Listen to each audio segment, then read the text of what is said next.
Hey guys, so today's video we're going to be talking about The Raven by Edgar Allan Poe, written in 1845. Just get a little background on the story.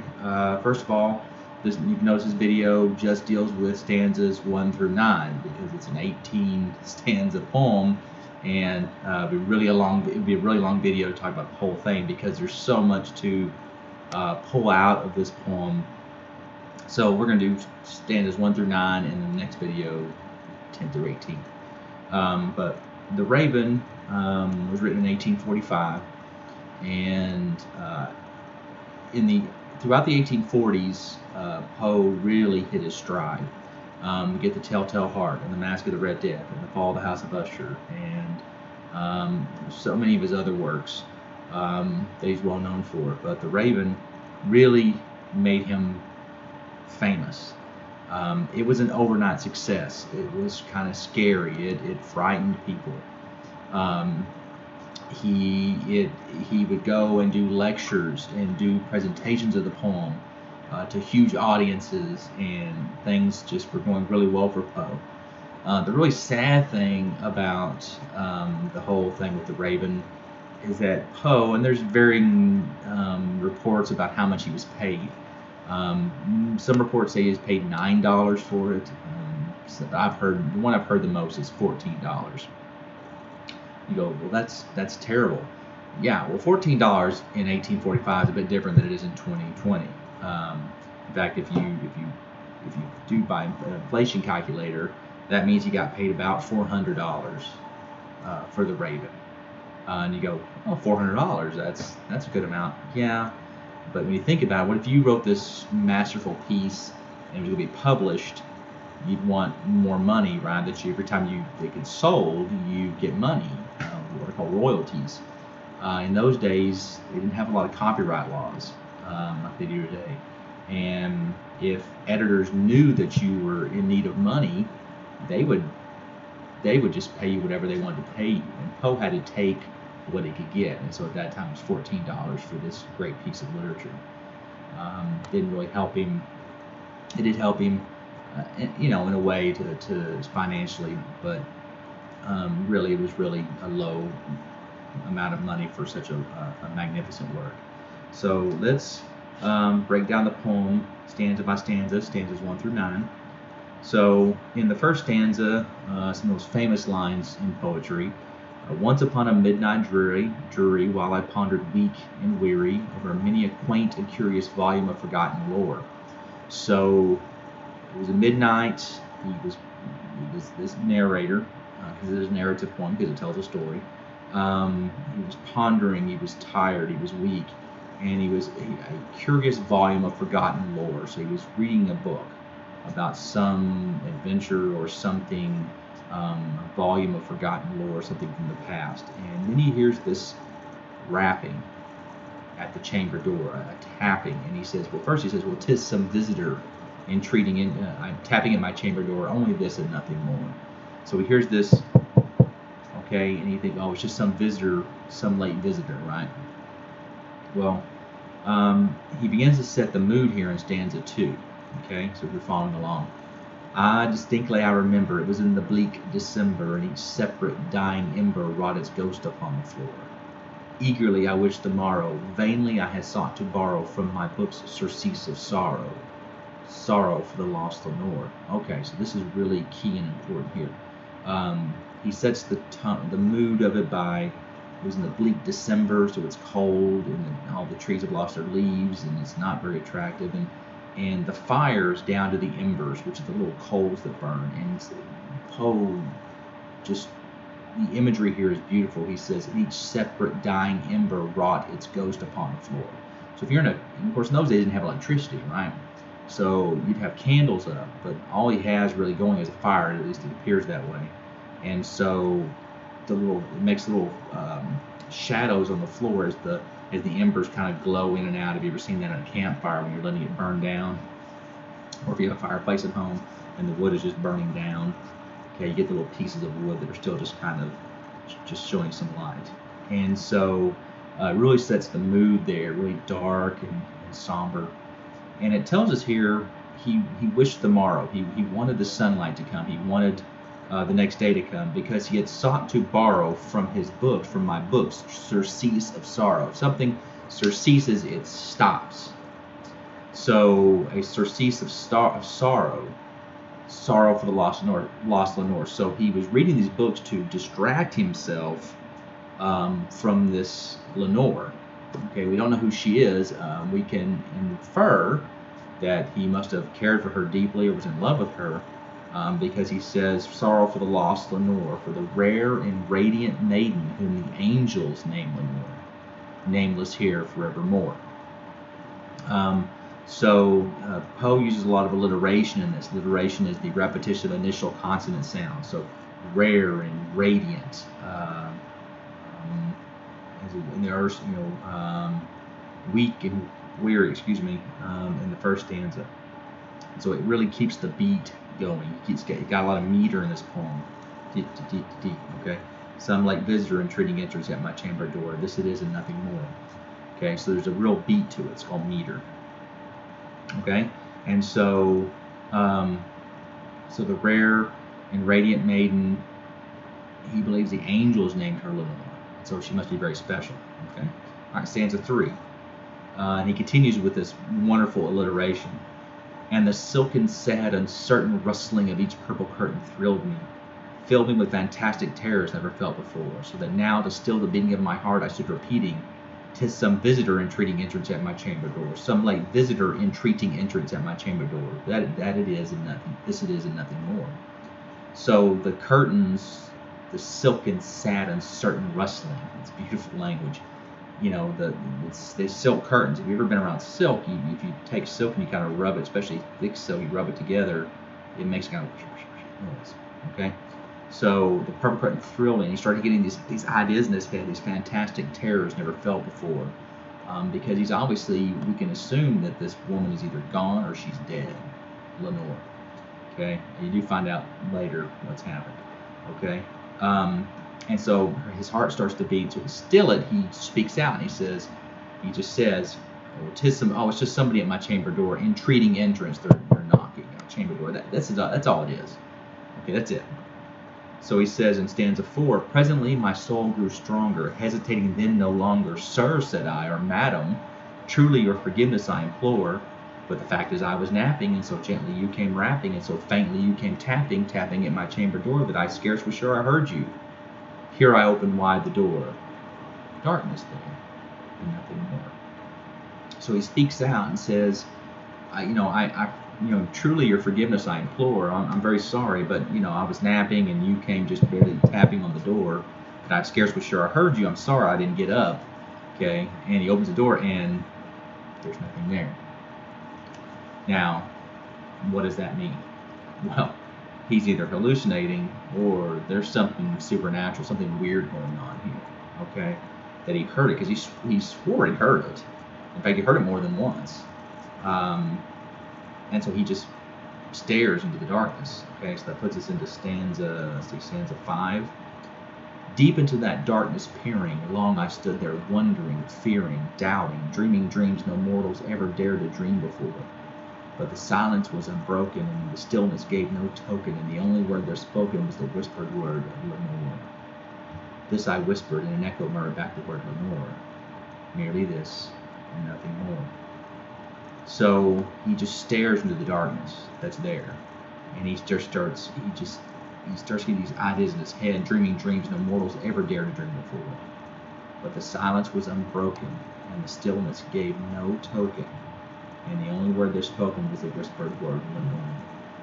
So he just kind of whispered, right? Okay, and merely this and nothing more. Okay. So as he turns around, somewhere stanza 6. Yeah, don't have these numbered on here. Back into the chamber turning, all my soul within me burning, soon again I heard a tapping somewhat louder than before. Surely, said I, surely there's something at my window lattice. Let me see then what thereat is, and this mystery explore. Let my heart be still a moment in this mystery explore. 'Tis the wind and nothing more. Okay. So he turns back into this chamber.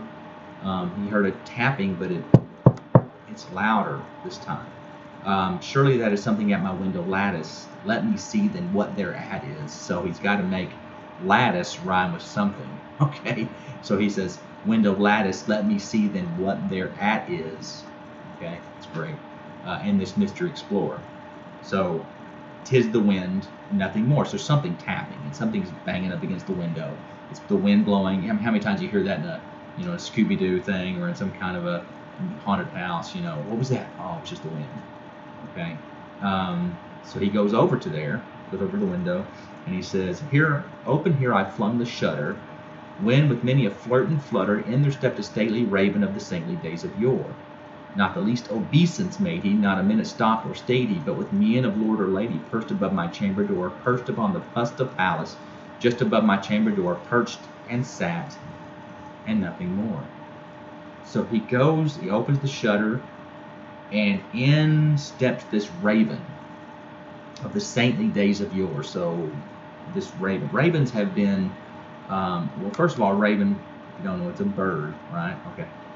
And they're actually pretty big birds. I don't know how big, you can look it up, but they're pretty big birds. We do have ravens in this area. If you've seen a crow, it's not the same. Ravens are big birds, and they have real big bills. And so this raven comes in, and it says, "Not the least obeisance made he." So what is obeisance?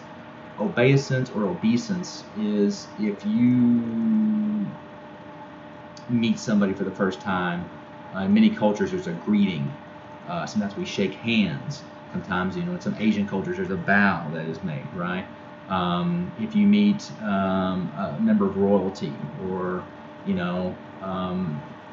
you meet a president of the United States, typically there's a level of respect that is given to those type of people, and that's what the bird didn't do here. He didn't make any obeisance to the narrator, just right in the room. Didn't acknowledge him, did not say anything, okay? And not the least obeisance made he, not a minute stopped or stayed he, but with mien of lord or lady perched above my chamber door, perched upon the bust of Pallas just above my chamber door, perched and sat, and nothing more. Okay? So he didn't stop, but with mien of lord or lady. And what is mien? M-I-E-N. Okay, in that next stanza. It's the way you carry yourself as a lord or lady. For instance, British royalty, they're expected to carry themselves a certain way. You walk straight. You don't walk all hunched over. You're a lord or you're a lady, and so you walk as if you are somebody important. Okay, and the bird goes up to the top of the chamber door, the door going into the room, and perched and sat. But he sat on something. It says sat, perched upon the bust of Pallas, just above my chamber door. And if you look in that stanza, Pallas, of course, is capitalized. Now, bust is usually somebody famous. Like I have one of Shakespeare in my classroom. So there's a bust of Shakespeare. It's just his head and his shoulders, typically. Sometimes it's just the head, but sometimes typically a bust is a head and shoulders. Statue type thing. And so he has a bust above the door. It's of Pallas. Now you're saying, well, who is Pallas? Well, Pallas is another name for Athena. In fact, sometimes she's called Pallas Athena. And Athena is the Greek goddess of wisdom and war. Okay? And so that's above his chamber door. A lot of people had sometimes Greek gods or goddesses or Roman, whatever, just in their libraries or something like that, just for decoration. And so it perched and sat, and nothing more. All right, so that moves us, let's see.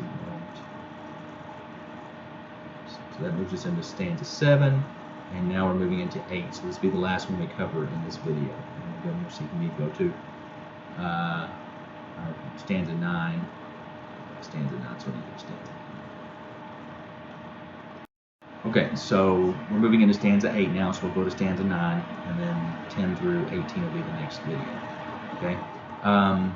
So then this ebony bird beguiling my sad fancy into smiling. So ebony meaning very dark black.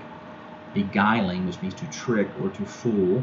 Okay, my sad fancy into smiling. So he's depressed. He's sad. This Lenore, whoever she is gone. And so he kind of smiles because his bird comes in. He kind of like checking his bird out. By the grave and stern decorum of the countenance it wore. Though thy crest be shorn and shaven, thou, I said, art sure no craven, ghastly grim and ancient raven wandering from the nightly shore. Tell me what thy lordly name is on the nice Plutonian shore. Quoth the raven, nevermore. So there's that famous line of nevermore. Okay, so he comes in, makes him kind of smile, but the bird has a grave and stern decorum. If a bird can be that way, it just means that there's, if you're grave and stern, you're just all the time, just like this. Okay, so grave and stern decorum. So the bird is just like totally serious. If a bird could be serious or be happy, I guess some birds can show personality, but you don't really see it in their face, right? Okay, he says, though thy crest be shorn and shaven, I said, thou art sure no craven. So you're not some bad guy. Okay, ghastly, grim, and ancient raven wandering from the nightly shore. Tell me what thy lordly name is on the nice Plutonian shore. Okay, so it's very important to understand about where ravens fit in mythology. Ravens typically in the wild are scavengers. They will eat whatever they can get. They will eat dead meat. They will catch insects. They will eat fish. They will eat amphibians, whatever they can get a hold of. But a lot of their stuff comes from carrion. They eat dead flesh. They'll take what they can get. Okay, and so he's saying this raven, and oftentimes in many mythological, especially in Greek mythology, ravens are seen as bad omens. The Romans did not like to see ravens. If the army's going out to battle and you see nothing but crows and ravens, that's a bad sign. You see hawks and things like that, that's a good sign. So the raven is always said as being a bearer of bad news. The raven shows up. And it talks about him coming from the night's Plutonian shore. Well, Plutonian, not plutonium, that's an element. Plutonian is referring to Pluto. And Pluto is in Roman mythology, is the underworld. Or in Greek mythology, it's the same thing as Hades. It's where you go when you die. It's not hell per se, like in the Christian idea of hell. But there are good parts of Hades or Pluto, and there are bad parts. Elysian Fields is a good part, whereas Tartarus is a bad part. Depending on what kind of life you live is where you ended up. And so he says, tell me what your name is. You're coming from Pluto. I know it's where you're coming from. And of course the bird says, nevermore.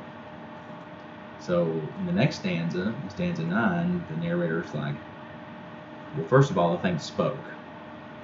A lot of kids look at this and go, what? Okay. It says, much I marvel this ungainly fowl to hear discourse so plainly, though its answer little meaning, little relevancy bore. For we cannot help agreeing that no living human being was ever yet blessed with seeing bird above his chamber door. So when he asked what the name was, the bird just immediately went, nevermore. Now you say, well, ravens can't talk. Actually, they can. They can be trained to talk. And they can mimic, sometimes as well as some of the parrots. It's actually pretty amazing. There's several videos you can see online on YouTube where they have these ravens that talk. Okay. So, although it says here, though its answer little meaning, little relevancy bore. So he's like, oh man, it doesn't mean anything. He just repeated something. He just said this, right? And of course he says he can't help but seeing that he's been blessed with seeing this bird above his door.